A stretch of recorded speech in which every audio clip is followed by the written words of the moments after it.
What is going on, everybody? It's Matthew, local bro. Hope you guys are doing good, guys. We are approaching the NFL draft. I think it's just like 1 week away. So today we're going to check out the top 50 prospects in the 2023 NFL draft class. The 50 best players that's probably going to get swooped off their feet into some NFL teams on some nice contracts, probably making a nice impact in the league for the upcoming season. If you guys have any more videos that you want to check out in the future regarding NFL, American culture, whatever, let me know in the comments down below. Leave a like, subscribe, and without further ado, let's dive right into the video.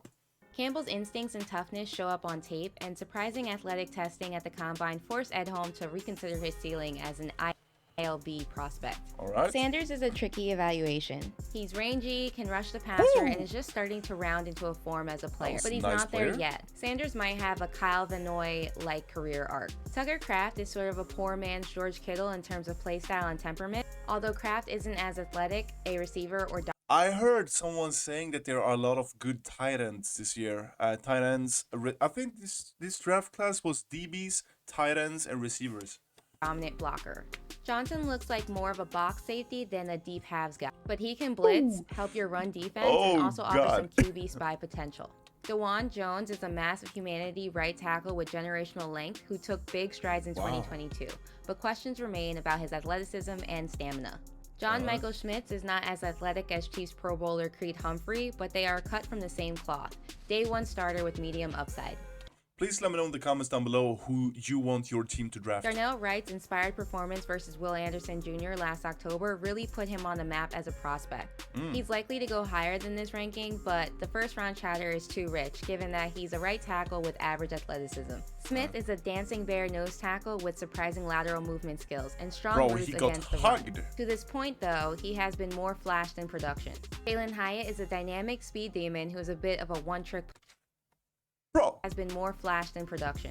Who forgot to park their car? Hyatt is a dynamic speed demon who is a bit of a one-trick pony right now. Could he be this generation's Will Fuller? Not yet, some of his parts. Ringo strikes Edholm as a more athletically gifted Rasul Douglas, which means he'll give you a big play and also some negative ones. Nice. White is a converted tight end who is still learning to harness his raw natural ability. The key will be to finding the right position for White to thrive in, but he's one to watch in a year or two. A total outlier dimensions-wise at 166 pounds. Forbes won't be for everyone with his incredibly lean frame, but interceptions matter.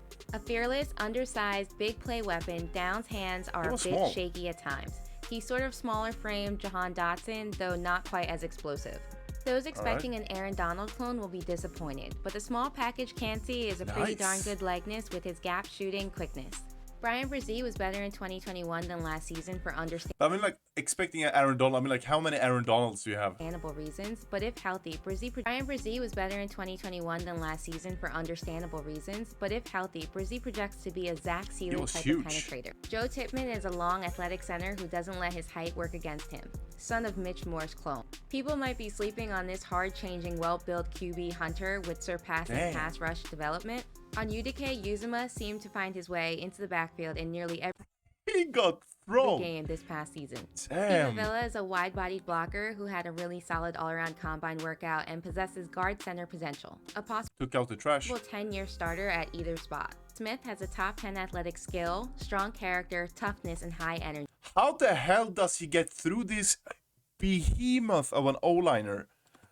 Other than the Michigan game in 2021, Edholm hasn't seen him take over much as a pass rusher. Tight end is a notoriously slow developing position, and Musgrave isn't a finished product. But Edholm wouldn't be shocked if someone travels back from the future to tell him the Oregon State product eventually became a Darren Waller type. Like his brother Aziz, BJ is a bendy, twitchy edge who can run the arc in a hurry and affect the timing of an opponent's passing game. It's a little surprising there isn't more buzz on Tui Pelotu, who's a hybrid rusher with interesting inside-outside versatility and a fairly high floor as all-around defender.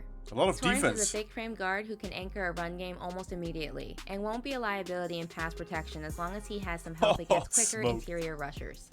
Jordan Addison's slight measurements and merely solid workout numbers cloud his projection just a bit.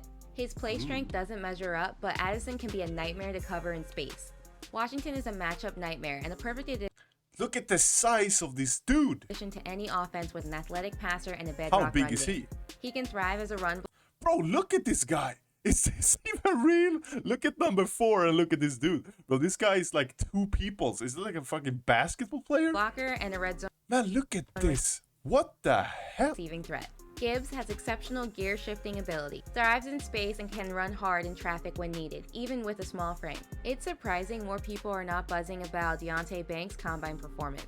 Even in a deeper CB class, Banks' athleticism stood out, as does his toughness on tape. Will McDonough IV may never be a total package defender, but he possesses disruptive traits. Some might be unenthused about Michael Mayer's lukewarm combine numbers, but Edholm isn't dwelling on those. Mayer could be this generation's Jason Witten, which is as dependable as it gets for a two-way tight end. Unsure if he'll ever be a high-volume wide receiver 1 in the league, but Johnson's explosive ability and yak skills should add a big play dimension to almost any type of offense. It looks like a little bit like DK Metcalf. Number of inaccurate throws from Boston College QBs to Flowers over the last few years makes for a frustrating watch, but the wideout has some Antonio Brown-like flourishes in his game. This might seem hope he doesn't quit games like Antonio Brown though. low, but it's not meant as a knock on Levis. Levis just needs a few years of growth until we see him unleash his full potential. Teams will have to monitor Kincaid's recovery from a small fracture in his back, but when healthy, he looks like he can become the Zach Ertz-like weapon as a move tight end.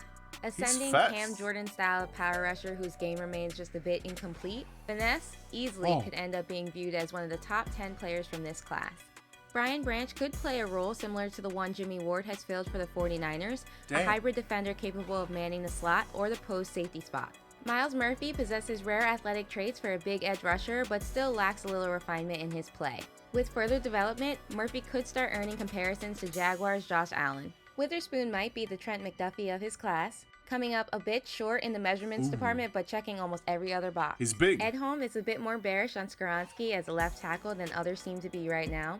He'd be best suited as a left guard in the Joe Thuney mold. Long and athletic, Jones is teaming with upside. But right now, Edholm likes the Ohio State tackle just a touch better. Some remain worried about Njigba's speed, and others view him as someone who can play exclusively in the slot. Edholm disagrees on both fronts and he stiff-armed his way in. believes Smith Njigba has the highest ceiling of the wide receiver bunch.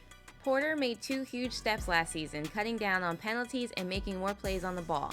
Then he backed it up with a really good combine performance. Paris Johnson had a few rough moments in the college football playoff loss to Georgia, but he's fluid, toolsy, and has starting experience at multiple spots. Wow. Teams interested in landing Richardson might need to move up higher than they initially expected after his big NFL scouting combine showing. Yeah, what's up with this dude? So Anthony Richardson, we heard plenty of this guy. So this, I don't know what's up because you guys don't seem to agree either. Like in the comments, some of you guys saying this is like the next NFL superstar. And some of you guys saying like he's a bust. So what's up with that? What do you guys think about Anthony Richardson? Is he good or is he a bust?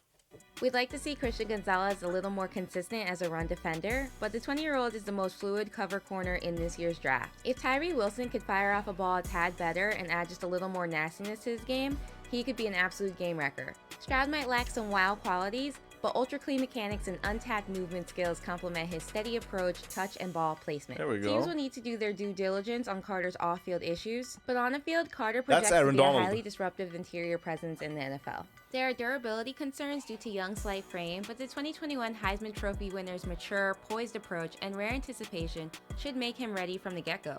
Bijan Robinson isn't likely to be a top 5 pick given positional value, but he's as close to a perfect back as we've seen in the league in years. Will Anderson Jr. has the length, power, and tenacity to be the DeMarcus Ware type of rusher. Bro, he looks scary. He looks scary for sure. If you guys have any more videos like this that want me to check out before the draft or anything, you know, just in particular or whatever, let me know in the comments down below. Thank you so much for watching this video. I will catch you guys around in the next one.